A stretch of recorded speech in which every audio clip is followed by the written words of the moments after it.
जय श्री राम दोस्तों, मैं कल्याण भगत स्वागत करता हूं आपका अंबे कल्याण चैनल पर। दोस्तों, हमारे एक भगत है, उनका प्रश्न है कि गुरुजी, क्या किसी के शरीर के अंदर नकारात्मक और सकारात्मक शक्तियां यानी दोनों शक्तियां वास कर सकती है, रह सकती है? और अगर नकारात्मक और सकारात्मक शक्तियां रहती है तो नकारात्मक शक्ति का प्रभाव ज़्यादा क्यों रहता है? क्यों व्यक्ति परेशान होता है और जगह जगह पर चौकियों पर या दरबारों में भटकता रहता है, जबकि उसके साथ तो सकारात्मक शक्ति चल रही है? तो दोस्तों, आज की वीडियो में मैं आपको इस टॉपिक पर विशेष जानकारी दूंगा। दोस्तों, ये जानकारी बहुत ही महत्वपूर्ण होने वाली है। और दोस्तों, ये जो जानकारी है ये कोई किताबी ज्ञान नहीं है, ये जानकारी एक प्रैक्टिकल जानकारी है। दोस्तों, जिन दरबारों और चौकियों को हम देखते हैं, जब वहाँ लोगों का इलाज किया जाता है, जब पूंछा दी जाती है, तो पता चलता है कि उसके शरीर के अंदर नकारात्मक और सकारात्मक दोनों शक्तियां चल रही है। और दोस्तों, ये कैसे संभव हो पाता है, इसको भी हम बताएंगे। तो वीडियो को ध्यान से सुनना दोस्तों, ताकि एक एक चीज बारीकी से आपको समझ में आ सके। दोस्तों, अगर आपको किसी भी प्रकार की परेशानी है तो आप हमसे संपर्क कर सकते हैं। हमारा नंबर है 9587400111। दोस्तों, मैं फिर से अपना नंबर बता देता हूं, 9587400111। इस नंबर पर आप हमें व्हाट्सएप के माध्यम से कांटेक्ट कर सकते हैं। तो चलिए दोस्तों, आगे बढ़ते हैं वीडियो के माध्यम से। दोस्तों, अगर नेगेटिव शक्ति और पॉजिटिव शक्ति दोनों आपके शरीर के अंदर है तो प्रभाव नेगेटिविटी का क्यों ज़्यादा होता है?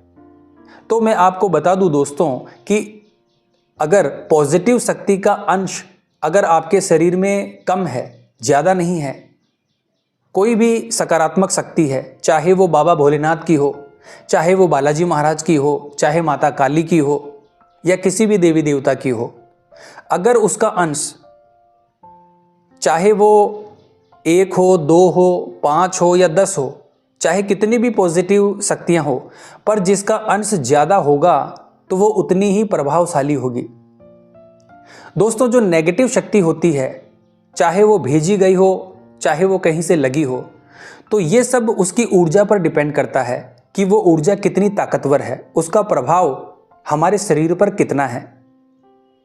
अब दोस्तों, प्रश्न ये उठता है कि जब सकारात्मक शक्तियां यानी पॉजिटिव एनर्जी शरीर में है तो वो नकारात्मक शक्तियों को हटा क्यों नहीं पाती? तो दोस्तों, ये डिपेंड करता है उसके अंश आपके शरीर में कितने हैं। दोस्तों, कोई भी देवी देवता पूर्ण रूप से शरीर में नहीं आते, उनके अंश आते हैं। जब आप पूजा शुरू करते हैं तो धीरे धीरे आपको उनके अनुभव होते हैं। जिस प्रकार से बूंद बूंद से घड़ा भरता है, उसी प्रकार से जब आप पूजा पाठ करते हैं, साधना या मंत्र जाप करते हैं, तो आपके शरीर रूपी जो घड़ा है वो कितना भरा हुआ है, ये उस पर डिपेंड करता है। तो दोस्तों, अगर किसी व्यक्ति में कोई सकारात्मक शक्ति है और उस व्यक्ति के पास उसका अंश यानी उसकी मात्रा कम है, तो वो सकारात्मक शक्ति इतनी शक्तिशाली नहीं होती कि वो नकारात्मक शक्तियों से लड़ सके, क्योंकि नकारात्मक शक्तियों की ऊर्जा उस सकारात्मक शक्ति से ज़्यादा है, इसीलिए वो हम पर हावी हो जाती है। लेकिन दोस्तों, जब किसी व्यक्ति में सकारात्मक शक्ति होती है तो वो नेगेटिव एनर्जी यानी नकारात्मक शक्ति को ज़्यादा हावी नहीं होने देती। वो प्रयास करती है उसे रोकने का, उसे दबाने का। इसी वजह से वो आपको ज़्यादा नुकसान नहीं कर पाती। इस प्रकार से दोस्तों, आप नेगेटिविटी को रोक सकते हो पर हटा नहीं पाते।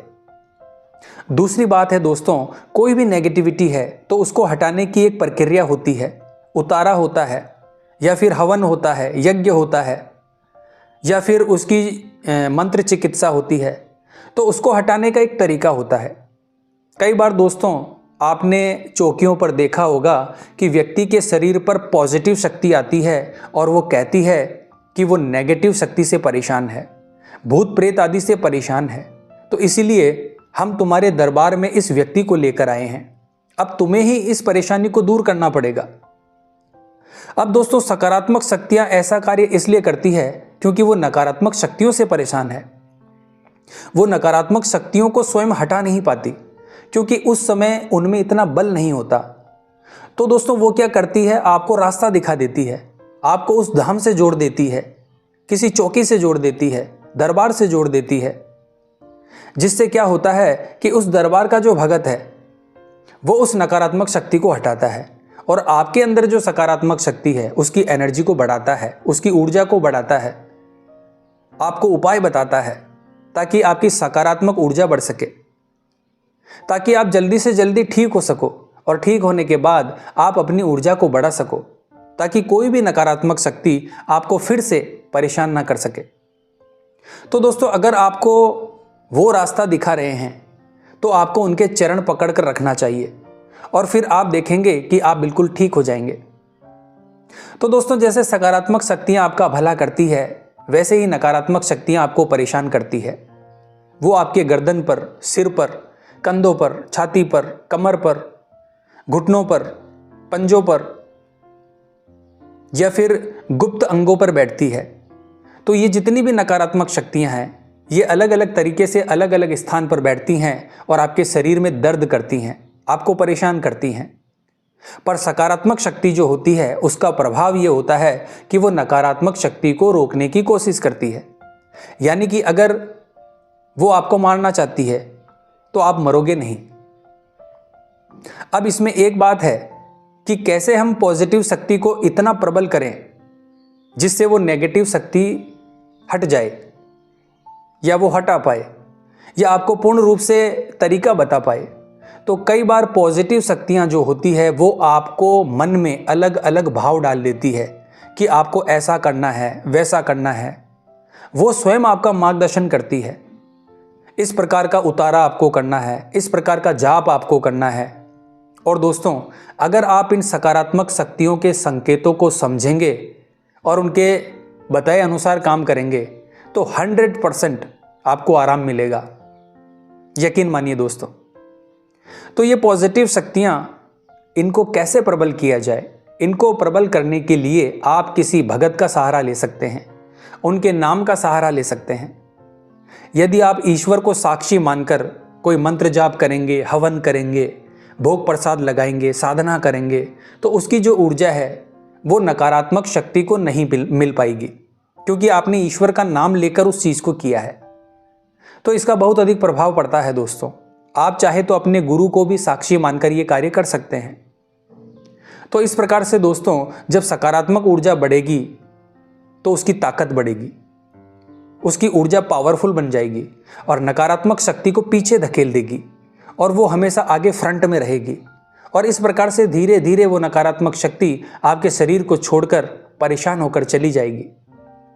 तो आशा करता हूं दोस्तों आज की ये जानकारी आपके लिए उपयोगी साबित होगी। तो कमेंट बॉक्स में हर हर महादेव बोलना पड़ेगा दोस्तों। ईश्वर का नाम है, प्रत्येक व्यक्ति को लेना चाहिए। तो मिलते हैं अगली वीडियो के माध्यम से। जय मां अम्बे, जय श्री कल्याण।